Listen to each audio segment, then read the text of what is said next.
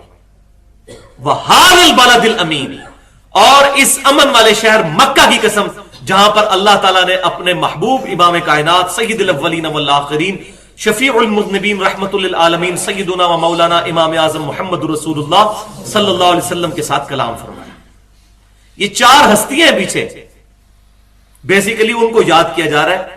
اور پھر ان 4 قسموں کے بعد مقسم علیہ کیا ہے؟ لقد خلقنا الانسان فی احسن تقویم، کہ بے شک ہم نے انسان کو بڑی اچھی تخلیق کے ساتھ پیدا فرمایا. یہ 4 ہستیاں بھی تو گواہ ہیں، یہ بھی تو انسانوں میں سے ہی تھے. نوح علیہ السلام، عیسیٰ علیہ السلام، موسیٰ علیہ السلام اور ہمارے محبوب صلی اللہ علیہ وسلم. یہ 4 ہستیاں اس بات پر گواہ ہیں، ان کا کردار، ان کا کریکٹر، ان کے اعمال، ان کے اخلاقیات، کہ انسان کو اللہ تعالیٰ نے بڑی ہی اعلیٰ تخلیق پر پیدا فرمایا. دوسری حدیث جو قسم کے کانٹیکسٹ میں نے بیان کرنی تھی وہ جامعہ ترمذی اور سنن نبی داؤد میں ہے کہ آپ صلی اللہ علیہ وسلم نے ارشاد فرمایا، جس شخص نے اللہ کے علاوہ کسی اور کی قسم اٹھائی اس نے شرک کیا، والعیاذ باللہ تعالی. اب یہ شرک اس درجے کا نہیں ہوگا کہ جس کو ہم شرک اکبر کہیں، یہ شرک اصغر ہے.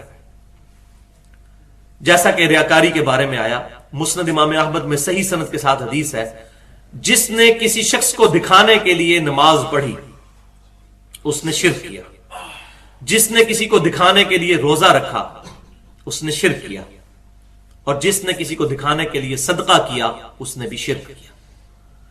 اب وہ صدقہ، نماز یا روزہ یہ تمام چیزیں کر رہا تو اللہ ہی کے لیے ہوتا ہے، لیکن اس سے مقصد یہ ہوتا ہے کہ فلاں بندہ خوش ہو جائے. جیسا کہ ہمارے معاشرے میں بھی ہے، لوگ مسجد میں پیسہ لگاتے ہیں، ٹائلز لگواتے ہیں، اور پھر اتنی بڑی وہ نیم پلیٹ لگ جاتی ہے کہ یہ ٹائلیں اور وضو خانہ فلاں بندے نے بنوایا، فلاں چودھری صاحب نے، فلاں ملک صاحب نے، فلاں مرزا صاحب نے لکھا ہوتا ہے نا.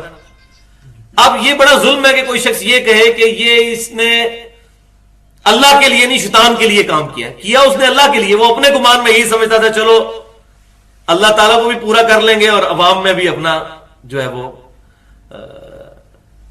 عوام پہ بھی اپنی دھاک بیٹھ جائے گی. تو یہ چیزیں اس نے مکس کر دی. اس پوائنٹ آف ویو سے یہ ایک باریک شرک خفی ہے. یہ شرک جلی نہیں جس کے بارے میں وہ آیات ہے کہ وہ کبھی معاف نہیں ہوگا، یہ اس کانٹیکسٹ میں نہیں آتا. یہ شرک خفی ہے، اس کی ایک سمجھیں کہ بالکل باریک سا شیئر ہے. تو اللہ کے علاوہ کسی کی قسم بھی کھانا، حتیٰ کہ اگر کوئی شخص یہ کہتا ہے نا کہ مجھے کعبے کی قسم، تو یہ بھی شرک خفی. ہاں یہ کہہ سکتے ہیں رب کعبہ کی قسم، جو صحابہ کرام علیہم رضوان کھایا کرتے تھے. اسی طریقے سے سورۃ الجاسیہ میں بھی آیت ہے افرائیت من اتخذ الہہ ہوا. اب محبوب صلی اللہ علیہ وسلم آپ نے اس شخص کو دیکھا ہے، اس کی حالت پر غور کیا جس نے اپنی خواہش نفس کو اپنا خدا بنا لیا. میرا خیال ہے شاید ہی کوئی مسلمان ہو جو اس سے محفوظ ہو. ایک بندہ اگر فجر کی نماز میں اپنے بسترے کو آج کل کی سردیوں میں نہیں چھوڑتا تو اپنے نفس کی پیروی کر رہے، اللہ کے حکم پر وہ نہیں اٹھنا، تو کسی درجے میں تو اس نے اپنے نفس کو اپنا الہ بنا لیا. لیکن یہ بھی چیز شرک اصغر میں ہی لائی کرے گی، اس کو شرک اکبر نہیں کرے گی. کیونکہ بعض لوگ جو ہے وہ توحید کے معاملے میں بھی پھر غلو کرتے ہیں، ان چیزوں کو بھی پھر ایگزیجریٹ کرنا شروع کر دیتے ہیں. اس لیے میں نے ضروری سمجھا کہ اس کو یہاں پر بیان کر دوں. تیسری حدیث صحیح بخاری اور صحیح مسلم کی متفق علیہ حدیث ہے کہ آپ صلی اللہ علیہ وسلم نے فرمایا کہ اللہ کی قسم اگر میں کسی بات پر قسم اٹھا لوں، آپ صلی اللہ علیہ وسلم نے فرمایا، اور بعد میں مجھے پتا چل جائے کہ زیادہ بہتری اس بات میں ہے جو اس قسم اٹھانے کے خلاف والی بات ہے، تو میں اپنی قسم بھی توڑ دوں گا، اس کا کفارہ بھی ادا کروں گا اور بہتر چیز کو اختیار کر لوں گا. یہ آپ صلی اللہ علیہ وسلم، اور یہ کئی دفعہ ایسا ہوا بھی. چوتھی حدیث صحیح مسلم میں ہے، آپ صلی اللہ علیہ وسلم نے اپنی امت کو خطاب کرتے ہوئے ارشاد فرمایا کہ تم میں سے جو کوئی شخص بھی قسم اٹھائے اور پھر وہ دیکھے کہ بہتری دوسری طرف تھی تو وہ اپنی قسم توڑ دے اور اپنی قسم کا کفارہ ادا کرے. پانچویں حدیث صحیح بخاری اور صحیح مسلم کی متفق علیہ حدیث ہے، آپ صلی اللہ علیہ وسلم نے فرمایا اللہ کی قسم تمہارا اس قسم پر اصرار کرنا جو تمہارے گھر والوں کے سے متعلق ہو، یہ اس سے بڑا گناہ ہے کہ تم قسم توڑ کر اس کا کفارہ ادا کر دو. یعنی قسم توڑنا چھوٹا گناہ ہے، لیکن کسی بندے کا اس بات پر قسم کھا لینا اپنے گھر والوں کے معاملے میں، مثال کے طور پر کوئی شخص جو ہے وہ اپنے بیٹے کے بارے میں کہتا ہے میں آج کے بعد سے اللہ کی قسم میں بات نہیں کروں گا، تو اس سے نقصان ہی ہوگا، فائدہ تو نہیں ہوگا. یا اسی طریقے سے رشتہ داریوں میں بعض کا بہن سے، بعض کا لوگ والد اور والدہ سے بھی ناراض ہو جاتے ہیں، قسمیں اٹھا لیتے ہیں، تو فرمایا کہ یہ زیادہ بڑا گناہ ہے. وہ چھوٹا گناہ ہے کہ تم قسم اٹھا کر توڑ دو، فوراً قسم توڑی جائے اور اس چیز کو اختیار کیا جائے.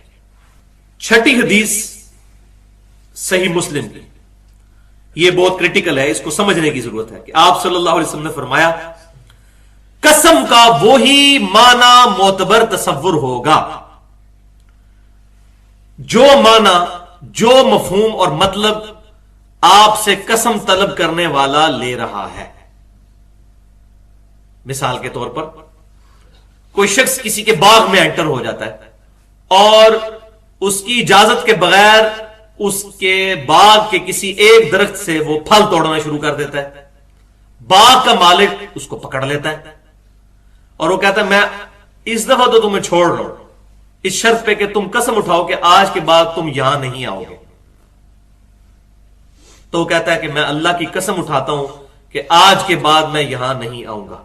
اب یہ یہاں نہیں آؤں گا اس کا مطلب مالک نے کیا لیا ہے کہ اس باغ میں نہیں آئے گا, یہی لیا نا. لیکن وہ چند دن بعد پھر کود کے اس باغ میں داخل ہوتا ہے اور کسی اور درخت سے پھل توڑنا شروع کر دیتا ہے, اور مالک آگے اس کو پکڑ لیتا ہے اور کہتا ہے تو نے تو قسم کھائی تھی. تو وہ کہ نہیں, میں نے تو قسم کھائی تھی اس درخت کے لیے, اس درخت کے لیے نہیں کھائی تھی. یہ توریہ کرتے ہیں, یہ اکثر مولوی بھی بہت کرتے ہیں. کئی ایسے مولوی ہیں کہ جنہوں نے اپنے جب معتقدین کو نہ ملنا ہو تو انہوں نے ایک عالم جاننے والے, میں ان کا نام نہیں لیتا, تو وہ فیصلہ آباد میں رہتے ہیں, انہوں نے اپنے کمرے کا نام ہی رکھا ہوا ہے لاہور. اب لاہور کی مسافت فیصلہ آباد سے کوئی 2.5-3 گھنٹے. تو جب کسی سے نہ ملنا ہو تو وہ اس کمرے میں چلے جاتے ہیں اور کہتے ہیں ان کو وہ لاہور گیا ہوا ہے. اب یہ توریہ کرنا اس طریقے سے, تو یہ اس قسم کی جو چکر بازی ہیں بیسیکلی اس کو آپ صلی اللہ علیہ وسلم نے کنڈیم کیا ہے. نبی تو اپنی امت میں سب سے بڑا انٹلیکچوئل ہوتا ہے. اب اس حدیث کو سمجھے صحیح مسلم کی, قسم کا وہی مفہوم معتبر ہے جس پر قسم طلب کرنے والا تمہیں سچا جان رہا ہے. اب اس کو تو یہی پتا چل رہا ہے کہ آپ نے قسم اٹھائی ہے کہ میں اس باغ میں نہیں اب دوبارہ آؤں گا, اور آپ اپنے ذہن میں کہہ رہے ہیں اس درخت پہ نہیں آؤں گا, ادھر کسی اور درخت پہ آ جاؤں گا. تو یہ بات بالکل غلط ہو جائے گی. 7ویں حدیث صحیح بخاری میں ہے. ام عائشہ رضی اللہ تعالیٰ عنہ اسی آیت کے کانٹیکسٹ میں ارشاد فرماتی ہیں کہ یہ جو اللہ تعالیٰ نے ارشاد فرمایا لا یؤاخذکم اللہ باللغو فی ایمانکم, کہ اللہ تعالیٰ تمہاری لغو قسموں کے بارے میں تمہاری پرسش نہیں کرے گا. تو انہوں نے کہا یہ عرب کے ان لوگوں کے بارے میں نازل ہوئی کہ جن کا تقیہ کلام یہی تھا واللہ تاللہ. آج بھی آپ عرب میں اگر چلے جائیں تو وہ واللہ سے ہی بات شروع کرتے ہیں. تو اب ظاہر ہے کہ وہ قسم ہوتی بھی نہیں, مستقبل کے بارے میں تو ہوتی نہیں ہے. یا اس طریقے سے اگر کوئی مستقبل کے بارے میں بھی قسم اس طرح کھا لیتا ہے واللہ یہ کام میں کروں گا, اب ہے تو مستقبل کے بارے میں, لیکن اگر یہ تقیہ کلام کے طور پر ہے, اور ظاہر ہے کہ جب یہ بات کوئی کر رہا ہوگا سامنے والا اس کا مفہوم معتبر لیا جائے گا نا, وہ یہ نہیں سمجھ رہا ہوگا کہ یہ قسم اٹھا رہا ہے جب تک کہ وہ طلب نہ کر لے گے آپ یہاں قسم اٹھاؤ گے آپ یہ کام کرو گے. تو ایک بندہ ویسے کہہ دیتا ہے واللہ میں یہ کام کروں گا, تو چاہے مستقبل کے بارے میں بھی ہو تو یہ لغو قسم ہوگی, اس کی قسم تصور نہیں کی جائے گی. البتہ اگر کوئی طلب کر لے آپ سے کہ یہ کام آپ نے لازمی کرنا ہے تو پھر وہ قسم جو ہے وہ تصور ہوگی. تو یہاں پر وہ بات میں دوبارہ ریپیٹ کر دوں تھوڑی کھول کر کہ مستقبل کے بارے میں قسم تصور ہوگی, ماضی کے بارے میں نہیں ہوگی. یہ اکثر اوقات مجھے لوگ فون کرتے ہیں جی فلاں جگہ ہمیں قسم اٹھانی پڑی تو جھوٹی قسم اٹھا دی میں نے کسی معاملے کے اندر, تو اب بتائیے میں کیا کروں. تو توبہ سے کفارہ کوئی نہیں. ماضی کے کسی واقعے کے بارے میں کہ اللہ کی قسم فلاں بندے نے یہ کام نہیں کیا اور اس کو پتا تھا کہ اسی نے یہ کام کیا ہے, اور جب اس کو قسم کے لیے بلایا گیا تو اس نے ماضی کے اس واقعے کے بارے میں جھوٹ بول دیا, تو یہ جھوٹ تصور کیا جائے گا, اس کا کفارہ نہیں ہوگا لیکن توبہ ہوگی, بہت بڑا گناہ ہوگا. یہ اس سے بھی بڑا گناہ, یہ تو فراڈ ہے. اور یہاں یہ بھی بات یاد رکھیں کہ بعض اوقات کسی مقدمے وغیرہ میں قرآن پاک بھی لا کر رکھ دیا جاتا ہے اور کہا جاتا ہے قرآن پر ہاتھ رکھ کر قسم دیں, تو یہ جائز ہے, یہ ناجائز نہیں ہے. ظاہر ہے کہ اب ایک بندے کو آپ کے بارے میں اعتماد ہی اسی صورت میں آئے گا کہ آپ قرآن پاک پر ہاتھ رکھ کر حلف دیں اس کو. تو اس طریقے سے اگر قرآن پاک پر حلف ڈیمانڈ کیا جائے یا مسجد میں جا کے تو یہ کر لینا چاہیے. امام جعفر صادق رحمت اللہ علیہ کے بارے میں جو ائمہ اہل بیت میں سے ہیں, ایک واقعہ میں نے پڑھا, اس کی سند مجھے نہیں پتا لیکن یہ بات جو ہے وہ دل کو لگنے والی ہے. یہ بات, اس کا جو تھیم ہے وہ بات سمجھ میں آتی ہے کہ ان کے کسی نے 5 دینار جو ہے وہ ادھار دینا تھا, تو وہ اسے ادھار مانگتے رہے. ایک وقت آیا اس نے کہا جی کہ میں آپ کو ادھار جو میں نے آپ سے لیا تھا نہیں دوں گا کیونکہ میں نے لیا ہی نہیں آپ سے. اگر آپ سچے ہیں تو آپ عدالت میں جا کے اللہ کی قسم اٹھا کر کہیں کہ میں نے آپ سے 5 سکے لیے ہیں سونے کے. تو انہوں نے کہا ٹھیک ہے.